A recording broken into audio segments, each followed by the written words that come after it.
আমি বলবো এটা দুর্গাপূজা থেকেও কোনো অংশে কম নয়।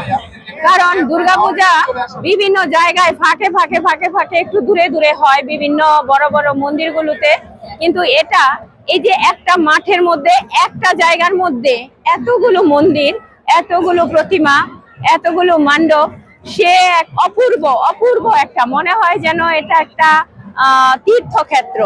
এবং এত সুন্দর আয়োজন, সেটা আপনি পৃথিবীর আর কোথাও পাবেন না। এমনকি আমার মনে হয় যে এটা ভারতেও নেই এরকম একটা মাঠের মধ্যে এত সুন্দর আয়োজন।